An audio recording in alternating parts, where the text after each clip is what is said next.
إن الحمد لله نحمده ونصلي على رسوله الكريم أما بعد فقد قال الله تعالى في كلامه المجيد والفرقان الحميد أعوذ بالله من الشيطان الرجيم بسم الله الرحمن الرحيم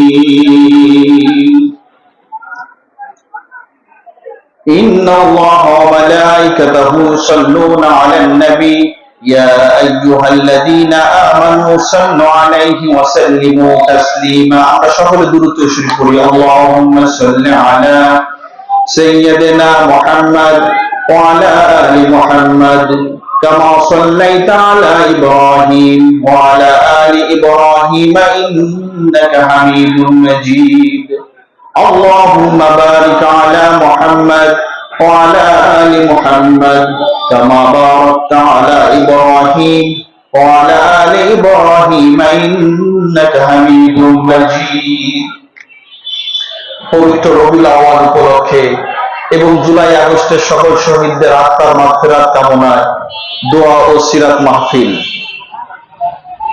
এই সিরাত মাহফিলে প্রধান অতিথি হিসেবে উপস্থিত আছেন আমার পরম শ্রদ্ধেয় উস্তাদ ইউনিভার্সিটির direct teacher doctor professor Abdullah Jahangir স্যারের সুযোগ্য পুত্র শাহেখ উসামা খন্দকার।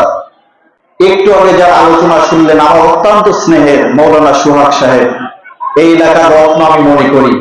সভাপতি হিসেবে উপস্থিত আছেন আমার পরম শ্রদ্ধেয় ব্যক্তিত্ব জনাব আব্দুল হাকিম সাহেব। জুলাই আগস্টের বিপ্লবের কথা এসেছে এখানে। জুলাই আগস্টের বিপ্লব এইটা যদি আপনি ইসলামের দৃষ্টিকোণ থেকে দেখেন, ন্যায় অন্যায়ের যুদ্ধ, সত্য মিথ্যা জয় পরাজয়ের একটা বিষয়। ইসলামের জন্য, দেশের সত্যের জন্য যারা জীবন দিয়েছেন নিঃসন্দেহে তারা শহীদ। যারা পুণ্যত্ব বরণ করেছেন, যারা অসুবিধায় আছেন, সকলেই দোয়া করবো আল্লাহ সুবহানাহু ওয়া তাআলা প্রত্যেকের আস্থান করে দিক, প্রত্যেকের মর্যাদা বাড়িয়ে দিন বলে আমিন।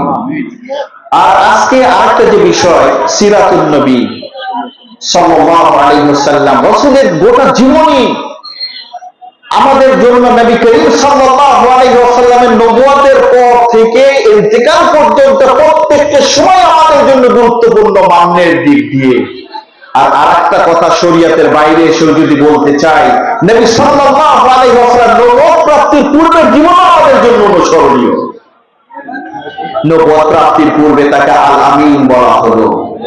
আল্লাহ রাব্বুল আলামিন তাকে বলেছেন ইন্নাকা লাআলা খুলুকিন আযীম। আযীম কিন্তু আল্লাহর সিফাতি নাম। এই সিফাতি নাম, এই নামটা আল্লাহ রাব্বুল আলামিন শুধু আপনার আমার নবী মুহাম্মদ রাসূল সাল্লাল্লাহু আলাইহি ওয়াসাল্লামকে দিয়েছেন। এই আযীম মানে আল্লাহ কাউকে ডাকেন নাই, এমনকি আল্লাহ সুবহানাহু ওয়া তাআলা আপনার আমার নবীকে ইয়া মুহাম্মদ বলে ডাকেন নাই। ডাকছেন কি বলে?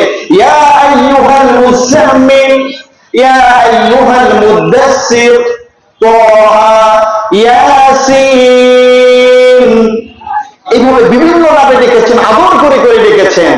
সেই তিনি আল্লাহর সবচেয়ে প্রিয় ব্যক্তিত্ব, আল্লাহ পরেই যার সম্মান, ইজ্জত এবং আজমত, তিনি হচ্ছেন আপনার আমার নেতা, আপনার আমার নবী, আপনার আমার রাসূল জনাব মুহাম্মদ রাসূল সাল্লাল্লাহু আলাইহি ওয়াসাল্লাম। তার ব্যাপারে সূরা তাওবার শেষের দুটি আয়াত আমরা করব ইনশাআল্লাহ। বিসমিল্লাহির রহমানির রহিম।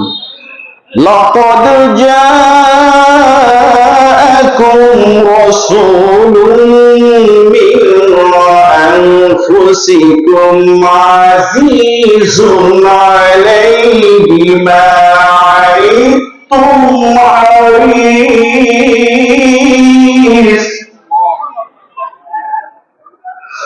হারিসুন আলাইকুম বিল মুমিনিনা রাউফুর রাহিম।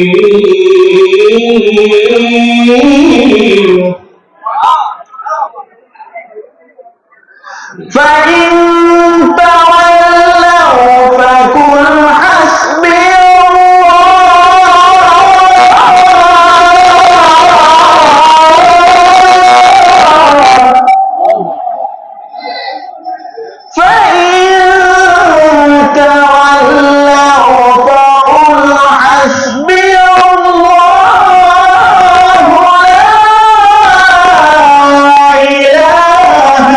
বিসমিল্লাহু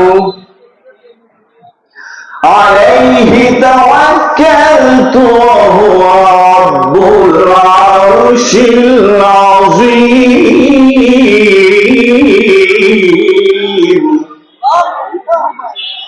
লাকাদ জাআকুম রাসূলুম মিন আনফুসিকুম আযীজুন আলাইহি। কি চমৎকার কথা, তোমাদের মধ্য থেকেই তোমাদের জন্যই রাসূল প্রেরণ করা হয়েছে। তার ব্যাপারে কি বলা হচ্ছে? তিনি এমন রাসূল তোমাদের কষ্ট সহ্য করতে পারেন না, আর তিনি হচ্ছেন রউফুর রহিম, দয়ালু, এবং তোমাদের ব্যাপার প্রচন্ড রকমের আদর করেনেওয়ালা তিনি। আল্লাহ সার্টিফিকেট দিচ্ছেন রউফুর রহিম। এরপরেও যারা আল্লাহর প্রতি পৃষ্ঠ প্রদর্শন করবে, আল্লাহকে যারা অগ্রাহ্য করবে,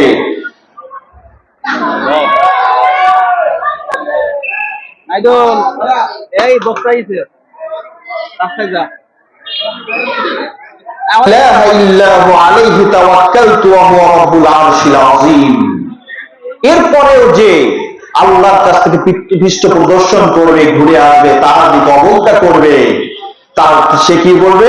আলাইহি তাওয়াক্কালতু ওয়া হুয়া রাব্বুল আরশিল আযীম। আমরা কি বলবো? আল্লাহ আমার জন্যই যথেষ্ট, আমি আল্লাহর কৃতদাস, আমি আল্লাহর গোলাম। তিনি কে? আরশ আযীমের মালিক। নবী করিম সাল্লাল্লাহু আলাইহি ওয়াসাল্লামের জীবন দুনিয়ায় তিনি আগমন করেছেন সকলের পরে, সব নবী রাসূলের পরে। তিনি তার মর্যাদা সব নবী রাসূলের উপরে, বলেন সুবহানাল্লাহ। তিনি ইমামুল মুরসালিন হলেন। তিনি শুধু নবীদের সর্দার নয়, পৃথিবীর শ্রেষ্ঠ বাবা হিসেবে যদি তাকে তিনি আপনি শ্রেষ্ঠ বাবা হতে চান, তাকে খুঁজে পাবেন। পৃথিবীর শ্রেষ্ঠ স্বামী যদি হতে চান, তাকে খুঁজে পাবেন। পৃথিবীর শ্রেষ্ঠ নায়ক যদি খোঁজেন, তাকে খুঁজে পাবেন। পৃথিবীর যদি শ্রেষ্ঠ মানুষ খুঁজতেন, তাকে খুঁজে পাবেন। পৃথিবীর শ্রেষ্ঠ মহানায়ক বা রাষ্ট্রনায়ক যদি খোঁজেন, তাকে খুঁজে পাবেন। আমরা কি করি? আমরা বলি আমি অমুকের সৈনিক, আমি তমুকের সৈনিক। কসম খোদার, আপনি যদি দুনিয়ার কোন মানুষের আনুগত্য করতে চান, আল্লাহ রাসূলের সুপারিশ আপনার কপালে জুটবে না। যদি রাসূলের সুপারিশ পেতে হয়, মাহশারে যখন কেউ কারো পরিচয় দিবে না, লা ইয়ানফাউ মালুন ওয়ালা বানুন ইল্লা মান আতাল্লাহ বিকলবিন সালিম।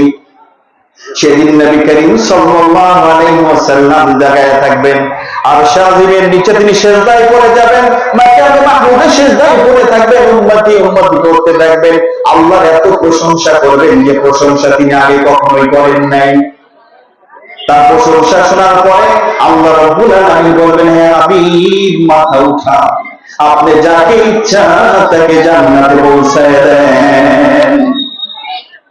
সেদিনকে চিত্রটা এমন হবে, ভয়ঙ্কর কিয়ামতের মাঠে আল্লাহ রাব্বুল আলামিন হচ্ছেন মালিক কিয়ামতের দিন, কিয়ামতের দিবসের মালিক, আর আমার রাসূল হচ্ছে কিয়ামতের দিবসের সভাপতি বা প্রধান অতিথি। তার সুন্দর একটা সিংহাসন থাকবে, তিনি বসবেন না। জিবরাইল আমিন এসে বলছে, ইয়া রাসূলুল্লাহ, ইয়া হাবিবাল্লাহ, আপনি বসুন, আপনি বড্ড ক্লান্ত। একবারে মাকামে মাহমুদে যাচ্ছেন, একবার জাহান্নামের গোড়ায় যাচ্ছেন, একবার ফুলসিরাতের গোড়ায় যাচ্ছেন, একবার মিজানের পাল্লায় যাচ্ছেন, দৌড়াদৌড়ি করছেন। ইয়া রাসূলুল্লাহ, আপনি বসুন। আল্লাহ রাসূল তখন বলবেন, না, আজকে আমি বসবো না, আজকে আমি চুপচাপ চেয়ারে বসে থাকবো না। আমি বসে থাকলে আমার উম্মত এক একটা জাহান্নামে চলে যাবে, আমি সেটা বরদাস্ত করতে পারবো না। আপনার আমার জন্য সরকারে কায়নাত নবী মুহাম্মদ রাসূল সাল্লাল্লাহু